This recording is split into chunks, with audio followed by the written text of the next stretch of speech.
네, 할렐루야. 오늘은 12월 19일 성탄 주일입니다. 오늘 말씀은 마태복음 2장 13절부터 15절 말씀이고요.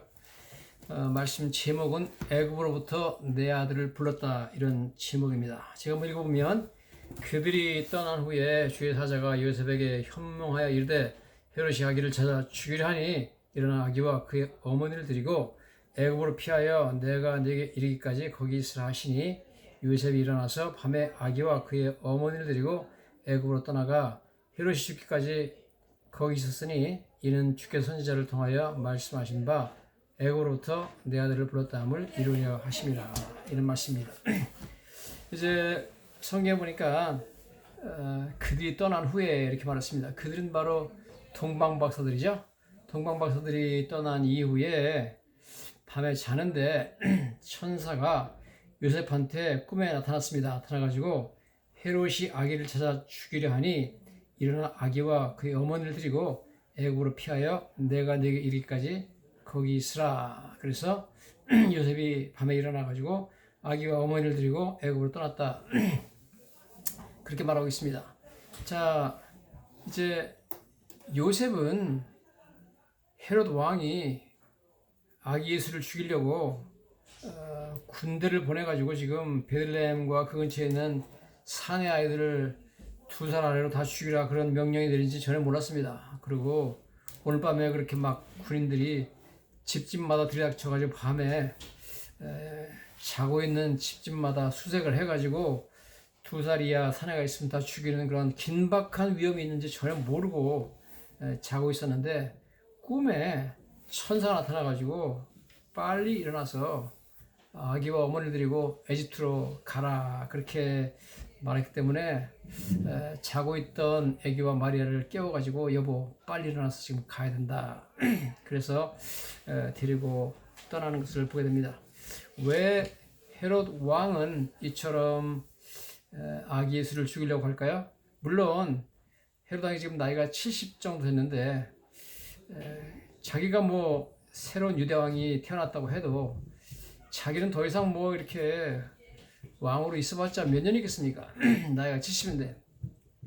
그럼에도 불구하고 아기를 죽이려고 하는 것은, 물론 헤롯 왕이 자기의 왕권을 오래 유지하고자 하는 마음이 있었겠지만, 그러나 근본적으로 그것은 사탄 마귀가 구원자이신 메시아이신 예수님을 아기 때부터 죽이려고 하는 그러한 악한 마귀의 역사인 줄로 믿습니다. 마귀가 이렇게 헤롯 왕을 사주하고 충동질해가지고 예수님을 죽이게 만드는 것을 보게 됩니다. 자, 이처럼 성경은 창세기 때부터 사탄 마귀, 즉 뱀과 이 여자의 후손인 예수님 사이에 원수 관계가 있고, 이 사탄 마귀는 계속해서 예수님과 예수님의 조상들을 죽이려고 공격할 것이고, 또 예수님은 사탄 마귀의 머리를 상하게 할 것이다, 그런 말씀이 나옵니다. 창세기 3장 15절은 학자들이 원시복음, 오리지널 가스펠이라고 부르기도 하고, 사탄에 대한 하나님의 성전, 홀리 워, 성전 선포다, 이렇게 부르기도 하는 아주 중요한 귀절이죠. 우리가 알다시피 창세기 3장 15절에는 뱀이 이제 뱀에 대해서 하나님께서 어떻게 말씀하시는가 하는 거 내용이 나오죠. 에덴 동산에서 뱀에 대해서 하나님께서 이렇게 말합니다. 내가 너로 여자와 원수가 되게 하고 네 후손도 여자의 후손과 원수가 되게 하리니, 여자의 후손은 네 머리를 상하게 할 것이요 너는 그의 발꿈치를 상하게 할 것이다. 그래서 여러분, 뱀이 이처럼 아담과 하와를 하여금 죄를 짓게 하고, 그래서 그들에게 죽음이 임하게 한 그 이후로 하나님께서 내가 너로 여자와 원수가 되게 하고, 여자와 뱀은 원수가 되게 만들었다는 겁니다. 여자들이 뱀을 좋아하는 사람 다 없고요, 뱀만 보면 다 징그러워가지고 어마어마하고 피하는 것이 정상입니다. 네 후손도 여자의 후손과 원수가 되게 하리니, 네 후손은 여자의 후손들. 사람들은 전부 다 뱀들을 싫어하죠. 뱀 후손을 싫어하니까 뱀을 싫어합니다. 그 다음에 무슨 말씀하냐면, 여자의 후손은 네 머리를 상하게 할 것이요. 그래서 여기는 좀 묘한 표현을 쓰고 있습니다. 여자의 후손이 단수입니다. 한 사람 말합니다. 어떤 여자의 후손이 나올 텐데, 즉 예수님에 대한 얘기죠. 예수님이 나오셔서 네 머리를 상할 것이다. 사돈마귀 네 머리를 상하게 할 것이다. 그러면서 너는 그의 발꿈치를 상하게 할 것이다. 그렇게 말하고 있습니다. 저는 처음에 어렸을 때 이 성경을 읽을 때 이 말을 읽고 나서 이 말이 맞다. 왜냐면 사람들이 뱀을 죽이려고 하면 돌을 가지고 뱀의 머리를 때리잖아요. 저도 어렸을 때 뭐 그렇게 해본 적이 있고요. 그 다음에 뱀이 사람을 물려면 발꿈치로 물어버리잖아요. 그러니까 그 얘기구나 하는데 그게 아니라 깊이 들어가서 하나님께서 하신 말씀은 여자의 후손인 예수님이 언젠가 사단마귀를 머리를 상하게 치명타를 핀다 그런 말씀입니다. 그래서 성경에 히브리서 2장 14절에 가보니까 죽음을 통하여 죽음의 세력 잡은 자 곧 마귀를 멸하시며 예수님이 십자가에 죽으시고 부활하심을 말미암아 죽음의 세력 사망 권세를 잡은 마귀를 멸하신다. 그래서 결정적으로 사단마귀의 머리를 상하겠다는 말씀을 하고 있고요. 사단마귀는 예수님의 그 발꿈치를 상하게 하도록 정말 십자가에서 예수님을 십자가 못 박고 손과 발에 못을 받게 만든 그러한 장본인이다. 그런 말씀을 하고 있는 것을 보게 됩니다.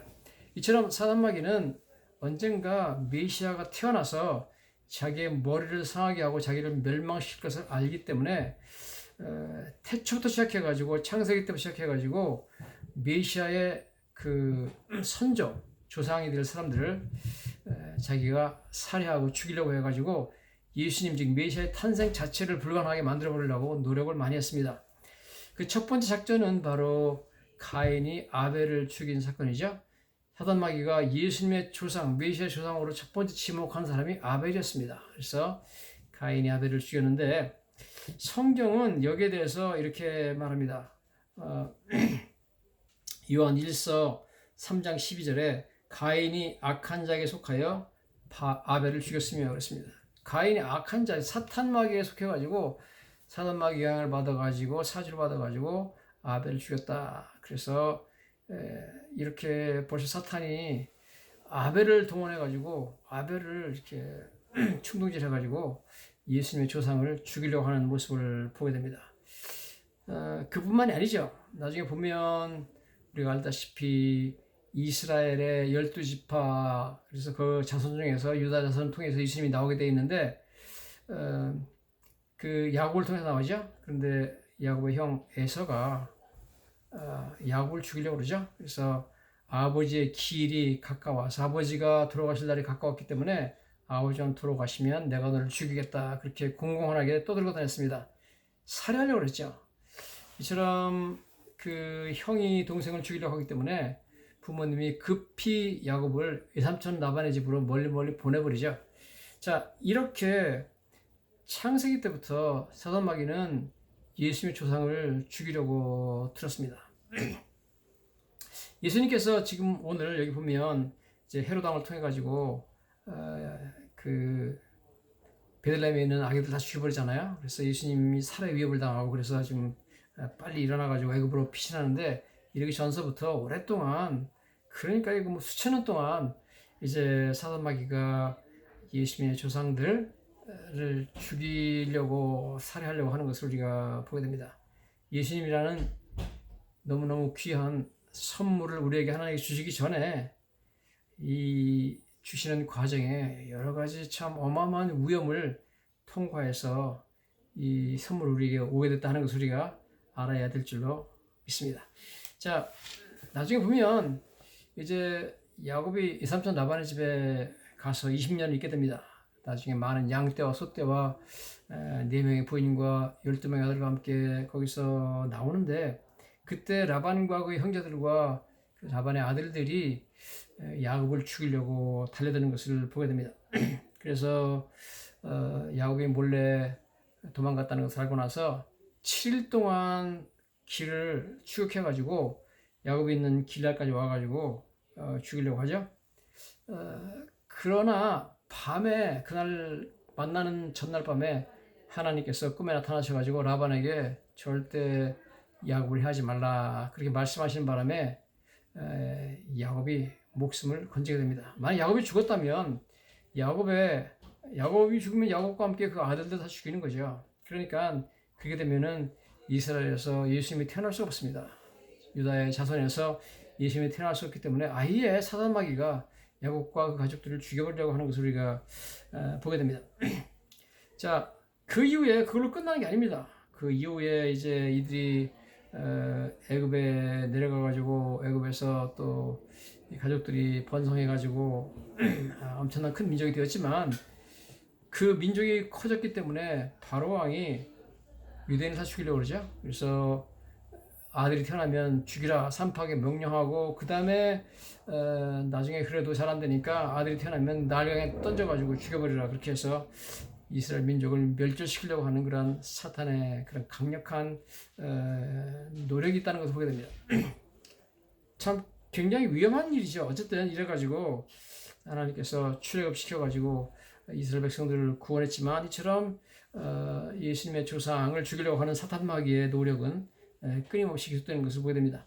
나중에 이제 보면 이제 이스라엘 백성들이 와서 가나안 땅에 와서 번성하게 되고 다윗의 왕국을 세우고 뭐 솔로몬 왕 때 번영하고 그렇지만 예수님은 아브라함과 다윗의 자손이잖아요. 그래서 다윗을 죽이려고 엄청나게 사탄 마귀가 노력을 합니다. 집요하게 공격하죠. 우리가 알다시피 사울 왕이 다윗을 죽이려고 단창을 2번에 던지죠. 그렇게 죽이려고 들어가는 것을 보게 되는데요. 성경 사울 왕이 다윗에게 단창을 던지고 죽이려고 할 때 사울 왕이 앙령에 접혀가지고 이런 일을 했다 이렇게 나옵니다. 앙령이 들어가지고 이렇게 죽이려고 한다는 겁니다. 그처럼 앙령이라는 것은 사탄 마귀에서 부리는 귀신이죠. 자, 그런 이런 악한 영의 세력을 통해서 예수님의 조상되는 다윗을 죽이려고 하는 것을 보게 됩니다.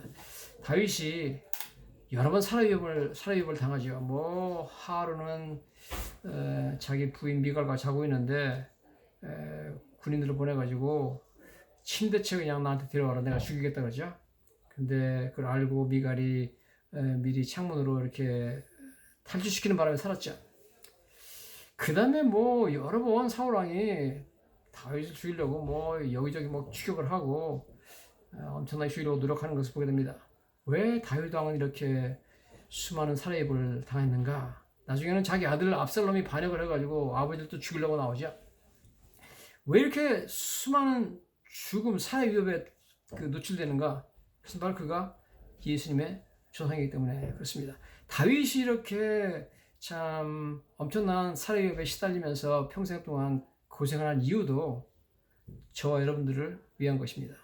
그렇게 해서 하나님께서 다윗을 보호하셨기 때문에 다윗이 고생했기 때문에 다윗의 자손에서 예수님이 나오게 된 줄로 믿습니다. 다윗 스토리를 읽을 때 남의 이야기다 생각하지 마시고 바로 나를 위한 이야기다 하고 읽어보면 더욱더 흥미진진하게 다윗의 스토리를 우리가 읽게 될 줄로 믿습니다. 나중에 다윗의 그 자손들이 유대인들이 이제 있을 때 그 남왕국 유다 왕국이죠. 유다 왕국의 북왕국에서 내려온 아합 왕과 이세벨의 사이에서 난 아달라라고 하는 여인이 와가지고 왕비가 됩니다. 그래서 그 여호람 왕이 왕비가 되는데 그때의 이 여인이 바알 신의 성인이 아니기 때문에 기회만 되면 남왕국 왕족의 씨를 말리려고 합니다. 그래서 그리고 아시아가 죽었을 때 이 여인 아달라라는 악한 여인이 왕자들을 전부 죽이죠. 다 죽이는데 딱 한 사람 요아스만 살아남았습니다. 그 당시에 여호람 왕의 딸이었던 여호사부아시라는 여인이 여호와다라는 제사장의 부인이었었는데 그 아달라가 왕자를 죽이는 중에 이 아이 하나 요아스 하나만을 침실에 숨겨서 여호와 함께 숨겨가지고 살리고 나중에 이 아기가 성전에 들어가서 7년 동안 자라게 돼가지고 7살이 돼가지고 왕위로 즉위하게 되는 것을 보게 됩니다. 즉 왕자가 다 죽고 요아스 하나만 남았습니다. 즉 아주 아슬아슬하게 왕자 하나가 살아남았습니다. 예수님은 다윗의 왕 손으로 태어나야 되는데 다윗의 왕위가 끊겨질 뻔했습니다. 아달라에 의해서. 그런데 아슬아슬하게 한 사람 살렸습니다. 하나님께서. 이렇게 엄청난 살해에 시달리면서 하나님께서 왜 등불을 끄지 아니하시고 이 예수님의 조상을 지금 보존하시는 겁니다. 여러분 이렇게 해서 여러분 요아스 하나만 살아남고 많은 왕자들이 죽은 이 사건도 우리와 무관하지 않습니다. 그 많은 왕자들이 죽은 것도 바로 저와 여러분들을 하나님께서 살리시기 위해서 이와서 한 사람을 살리신 것으로 믿습니다. 예수님이라는 귀한 선물이 오기까지 엄청난 지금 우여곡절이 있었다는 것을 우리가 알아야 됩니다.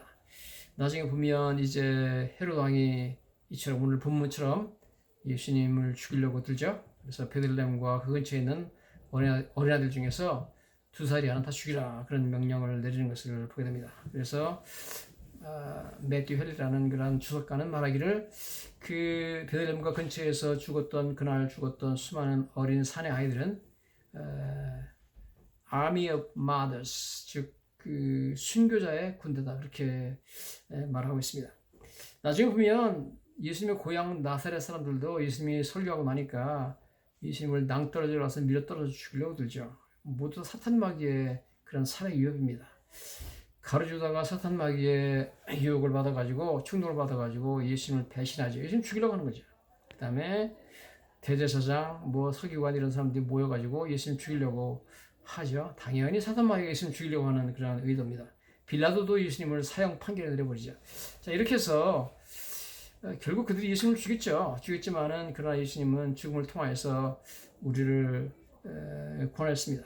어쨌든 우리가 알아야 되는 것은 이처럼 한 분 예수님이라는 귀한 선물을 우리에게 주시기 위해서 하나님께서 예수님께서 세상에 태어나는 과정에서 얼마나 그것이 참 수많은 사람들의 희생을 통해서 하나님께서 기적적으로 그분을 우리에게 선물로 주셨는가 하는 것을 우리가 깨달아야 된다 하는 것입니다. 여러분, 멀리 동방에서 지금의 이란과 이라크 지역이라고 보고 있는데 한 500마일 떨어지는 어마어마한 그 먼 길에서 동방 박사들이 예수님을 만나러 올 때 그냥 오지 않고 보배 함을 가져왔습니다. 보배 함을 가져왔는데 그 안에 황금과 유향과 모략 이 세 가지는 전부 엄청나게 비싼 그런 물건들이었습니다. 이 보배를 가져오는데 이 사람들이 동방 박사가 몇 명인지는 우리가 몰라요. 물론 선물은 세 가지지만 동방 박사가 3명이라는 말은 안 나옵니다, 성경에. 그런데 중요한 것은 이 사람들이 굉장히 높은 사람들이기 때문에 올 때 더군다나 보배를 가져오기 때문에 그냥 온 것이 아니라 상당한 호위 무사들을 거느리고 왔으리라고 봅니다. 왜냐하면 그 오는 길에 강도가 나타나든지 그래가지고 자기를 죽일 수도 있고 그 선물 보배를 빼앗으면 그만이거든요. 그래서 굉장히 위험한 상황이 있었을 거예요. 오는 길이 몇 달 걸려서 왔을 텐데 쉽지 않았을 텐데 그렇게 보배를 가지고 그냥 여러 가지 어려움을 뚫고 막 그냥 높은 산도 건너고 강도 건너고 사막도 건너고 이러면서 고생해가지고 보배를 가져와서 예수님께 드렸습니다.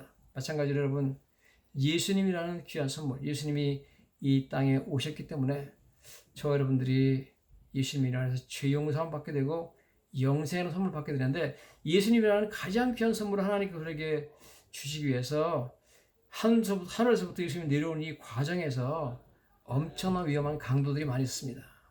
예수님의 조상들을 죽여가지고 예수님의 탄생 자체를 불가능하게 만들어 버리려고 어마어마한 시도가 있었습니다만 그 모든 시도 가운데 하나님께서 기적적으로 역사하시사 하나님의 능력으로 이 선물을 우리에게 주셨다.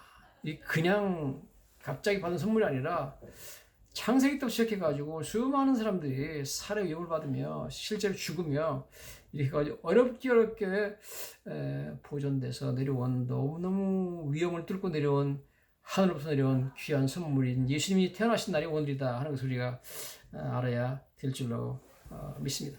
자, 그래서 여기 보면 애국을 피하라 그래가지고 요셉이 일어나서 밤에 아기와 어머니를 데리고 애국으로 떠났다. 에집트까지 가는 길이 한 200마일이 됩니다. 베들레헴에서 200마일이면 굉장히 먼 길이죠. 지금 뉴욕에서 워싱턴 DC까지 가는데 235마일이거든요. 거의 우리가 자동차로 타고 가면, 제가 자동차로 하이웨이 95번 타고 가면 뉴욕에서 워싱턴 들어가는데 한 4시간 반 정도 걸려요. 그러면 자동차로 4시간 반이면 걸어가려면 이거 보통 일이 아닙니다. 걸어가려면 글쎄요, 아무리 빨라도 열흘 이상, 글쎄요. 천천히 가면 한 달 정도 가야 되겠죠. 어쨌든 굉장히 먼 길이고, 그 다음에 에집트 가는 길이 어렵습니다. 왜냐면 지금 에집트에 바로 동방 박사가 가져온 황금과 유황과 모락을 가지고 지금 마리아와 요셉이 떠나기 때문에 보배를 가져가잖아요. 가는 길에 강도도 있고 가는 길에 사막이 있습니다. 사막을 통과해야 되고 낮에는 엄청 덥고 밤에는 춥고 이게 뭐 다른 나라 가가지고 정착한다는 게 항상 어려운 일이죠. 그리고 보배를 갖고 있기 때문에 언제 뺏길지 모르고 그러한 가운데서 정말 어려운 그 이민길을 떠나거든요. 그런데 여기 성경에 이런 말이 나와요. 왜 하나님께서 하필이면 예수님을 에집트로 가라 그랬느냐 하나에 대해서 지금 우리가 알아야 되거든요. 성경에 이렇게 나옵니다. 헤롯이 죽기까지 거기 있었으니 이는 주께서 선지자를 통하여 말씀하신 바 애굽으로부터 내 아들을 불렀다 함을 이루려 하심이라. 그래서 예수님이 애굽에 가신 것은 호세아서 11장 1절 말씀을 이루기 위해서 가셨다. 그런 말씀하고 있습니다. 호세아 11장 1절은 이스라엘이 어렸을 때 내가 사랑하여 내 아들을 애굽에서 불렀다 그랬습니다. 이스라엘이 어렸을 때 내가 사랑하여 내 아들을 애굽에서 불렀다. 이 말씀이 성취되기 위해서 예수님이 에집트로 갔다는 겁니다. 그래서 예수님이 어렸을 때, 이스라엘 어렸을 때, 예수님이 바로 진짜 이스라엘입니다. 어렸을 때 내가 그를 사랑하여 내 아들 예수를 애굽에서 불러내었다. 이 말씀이 이루어지려면 일단 예수님이 에집트로 내려가야 되거든요. 에집트로 가셔서 예수님이 출애굽을 하게 되었다. 그런 말씀을 우리 성경이 보고 있습니다. 예수님은 성경에 여기 지금 이스라엘이거든요. 예수님이 진짜 이스라엘이다. 그래서 예수님은 애굽에 내려가셔서 출애굽하셨다는 겁니다. 물론 이스라엘이 에집트에서 출애굽을 했지만 이 이스라엘 민족의 200만 명의 출애굽은 예수님이 에집트에 가셨다가 어렸을 때 출애굽했던 그 출애굽의 모형에 지나지 않는다는 겁니다. 진짜 출애굽은 두 번째 출애굽인 예수님의 출애굽, 이것이 진짜 출애굽이라는 겁니다. 구약에서 이스라엘 백성들은 애굽 바로의 학정에서부터 해방되고, 그렇죠? 안 그러면 죽을 수밖에 없었죠. 해방돼 가지고 그 10가지 재앙과 뭐 홍해 바다에서 뭐 바로 왕도 죽이고 막 그냥 바로의 전 군대를 전멸시키면서 그다음에 탈출하셨죠. 자, 그런데 그것이 엄청난 해방 사건입니다. 이것이 이스라엘 역사의 가장 위대한 하나님의 참 구원 역사죠. 그런데 이 첫 번째 출애굽보다 더 위대하고 더 엄청난 출애굽이 있으니 그것은 바로 예수님의 출애굽이라는 겁니다. 왜 그러냐, 여러분?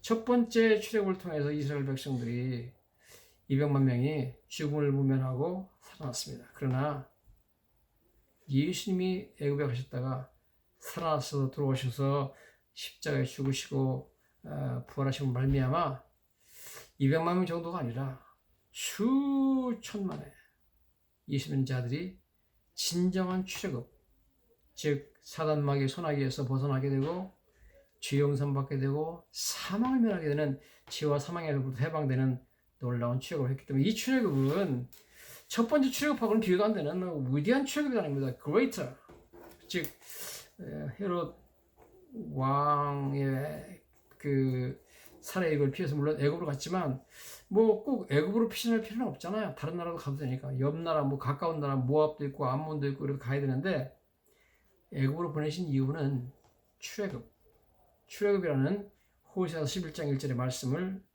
실현하기 위해서, 성취하기 위해서 그렇게 갔다, 그런 말씀하고 있습니다. 자, 그런데 16절에 이에 헤롯이 박사들에게 속은 줄 알고 심히 노하여 사람을 보내어 베들레헴과 그 모든 지경에 있는 산의 아이를 박사들에게 자세히 알아본 때를 기준으로 하여 2살부터 아래부터 죽이니, 이에 선지자 에레미야를 통하여 말씀하신 바 라마에서 슬퍼하며 크게 통곡하는 소리가 들리니 라헬이 그 자식을 위하여 애곡하게 하는 것이라.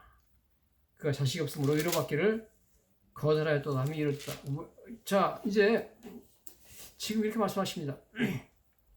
베들레헴의 밤중에 그냥 군대들이 들어닥쳐가지고 2살 아이 이하의 산에서 죽여버렸죠. 헤롯 왕은 이렇게 베들레헴과 그 지경에 있는 아이들 다 죽임으로 말미암아 자기가 예수님을 죽였다고 확신했습니다. 그래서 그 다음부터 예수님 찾지 않습니다. 예수님 안전하게 됐죠. 그런데 이 예수님의 생명을 보존하기 위해서 죄 없는 정말 아무것도 모르는 어린 아이들이 많이 죽었어요. 베들레헴과 근처에서. 근데 이런 일이 왜 일어났느냐? 왜 하나님께서 이렇게 참 죄 없는 어린 아이들이 많이 죽게 만들었느냐? 그것도 성경의 예언 성취라는 겁니다. 마태가 오늘 여기 설명하기를 이것은 선지자 에레미야 예언을 성취한 것이다. 그러면서 에레미야서에 있는 것처럼 에레미야 31장 15절에 있는 말씀, 라마에서 슬퍼하며 크게 통곡하는 소리가 들리니 라헬이 그 자식을 위하여 애곡하는 것이라. 그가 자식이 없으므로 위로받기를 거절하였다 하는 이 말씀이 이루어졌다는 겁니다. 자, 이게 도대체 무슨 말이냐 하는 것을 우리가 알아야 됩니다. 첫째, 지금 라헬의 통곡에 대해서 나오는데요. 라헬은 그러니까 예수님 태어나기 전 한 2000년 전에 살았던 그런 이스라엘 조상이죠. 야곱의 4명의 부인 중에서 진정으로 야곱을 사랑했던 부인은 라헬밖에 없습니다. 이 라헬이 부인인데, 사랑하는 부인인데, 라헬은 첫째 아들은 요셉이고 둘째 아들은 베냐민인데 베냐민 낳다가 죽었습니다. 낳다가 죽었는데, 그래서 베들레헴 근처에 있는 라마라는 곳에 묻어놨어요. 그래서 이 라헬의 무덤은 아주 라마라는 곳인데 높은 언덕이고 경치가 좋답니다. 그래서 그 위에 올라가 보면 밑에 베들레헴과 그 근처에 있는 그 평원이 환하게 내려다 보이는 그런 아주 좋은 위치에 라헬이 묻혀 있다고 합니다.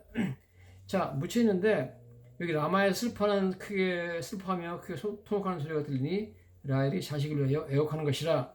자식이 없으므로 위로받기를 거절하였다. 이 말씀을 이제 에레미야가 예언하는데요. 31장 15절에 에레미야 31장 15절에 예언하는데 이게 무슨 말이냐면, 에레미야는 이 예언을 할 때 조금 있으면 바벨론 왕 느부갓네살이 와가지고 예루살렘을 함락시키고 불지르고 수많은 사람을 죽이고 그 다음에 많은 사람을 포로로 끌어가는 그런 일이 일어나기 얼마 전에 예언을 했거든요. 근데 예언대로 정말 바벨론 왕 느부갓네살이 와가지고 침략했죠. 침략해가지고 뭐 엄청난 그런 비극이 벌어지는데, 성경에 보면 어떤 말이 나오냐면 에레미야 40장 1절에 이런 말이 나옵니다. 에레미야 40장 1절에 사령관 느부사라단이 예루살렘과 유다의 포로를 바벨론으로 옮기는 중에 에레미야도 잡혀 사슬로 결박되어 가다가 라마에서 풀려난 후에 하나님의 말씀이 자기에게 임했다. 즉 라마라는 곳이 어디냐면, 예루살렘에서 바벨론 군대들이 BC 590년경에 들어와가지고 사람들을 다 죽이고 그 다음에 포로들을 붙잡아가지고 이제 바벨론 쪽으로 가다가 라마라는 데 머물러가지고 거기서 일단 정리를 합니다. 본정리 아니면 거기 와가지고 또 죽일 사람들은 죽이고 살해하죠. 거기서 죽이고 그 다음에 풀어줄 사람은 풀어주고, 지금 에레미야도 거기서 풀렸다고 나오니까요. 그 다음에 바벨론을 끌고 갈 사람들은 쇠사슬을 묶어가지고 끌어가고, 그렇게 결정하던 곳이 라마입니다. 자, 그래서 첫 번째 이 라마에서 슬퍼하며 크게 통곡하는 소리를 내서 라헬이 자식을 애곡했다 이런 소리가, 라헬은 이스라엘의 조상이잖아요. 이스라엘 어머니이기 때문에 자기 자손들이 자기가 죽은 후 한 1400년 지난 후에 바로 자기가 있는 무덤 그 앞에서 살해당하고 막 울면서 통곡하면서 끌려가고 뭐 이러는 모습을 보고 나서 무덤에서 벌떡 일어나가지고 1400년 동안 있던 무덤에서 벌떡 일어나가지고 도저히 볼 수가 없어가지고 거기서 먼저 라헬이 통곡하며 울었다. 비유라는 말씀, 그런 비유죠. 그런 말씀했습니다. 자, 그래서 그렇게 예언이 성취가 됐는데 그걸 끝나는 것이 아니라 그로부터 590년 지난 이후에 예수님이 탄생하는 이 시기에 그 라마 근처에는 베냐민 후손들, 즉 라헬의 둘째 아들의 그 후손들이 살아요. 자기 자손이 사는 동네인데 거기서 바로 많은 후손들이 붙잡혀가지고 살해도 당하고 느부사라단이 끌고 가고 통곡하고 뭐 이러는 장면을 보았다는 겁니다. 그래서 590년 지난 이후에 또 라헬이 무덤에서 일어나가지고 통곡하면서 울었다는 겁니다. 비유지만 그런 말씀입니다. 그래서 이 에레미야 31장 15절 말씀, 즉 라마에서 슬퍼하며 통곡하는 소리가 들리니 라헬이 자식 때문에 애곡하는 것이라. 그러니까 자식이 없어져서 위로받기를 거절하였다. 이 말씀이 성취됐다는 겁니다. 즉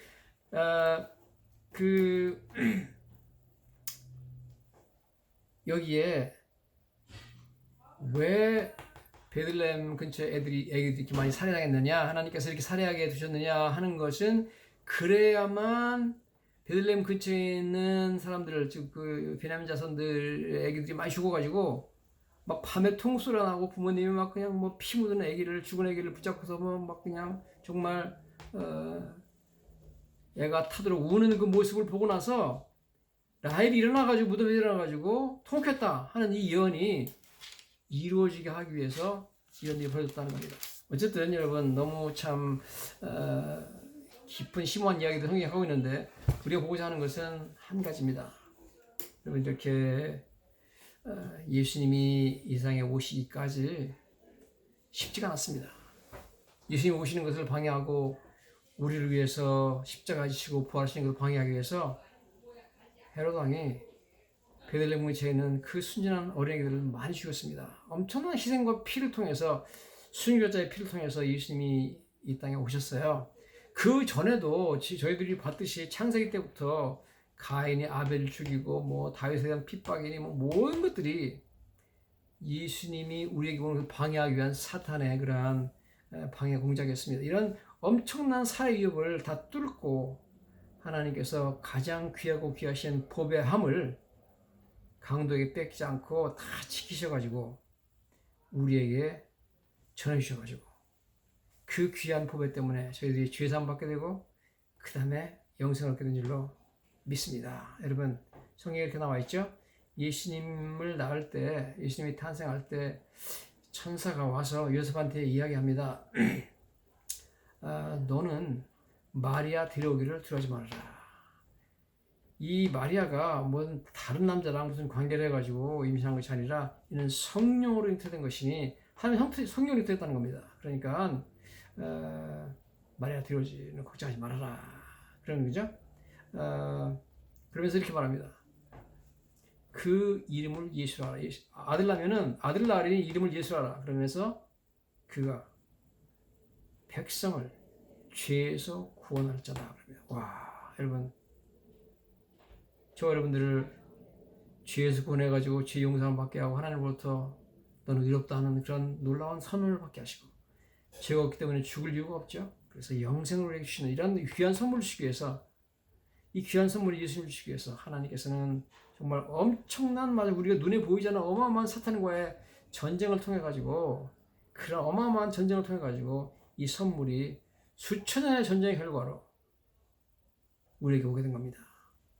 이 날이 바로 예수님이 탄생하신 날이죠. 예수님의 탄생까지 그동안 얼마나 그 과정이 복잡하고 어렵고 위험하고 긴박했는지 하는 것을 우리가 깨닫고 이 귀한 선물을 주신 하나님께 다시 한번 감사하는 저와 여러분 되시기를 예수님 이름으로 간절히 축원합니다.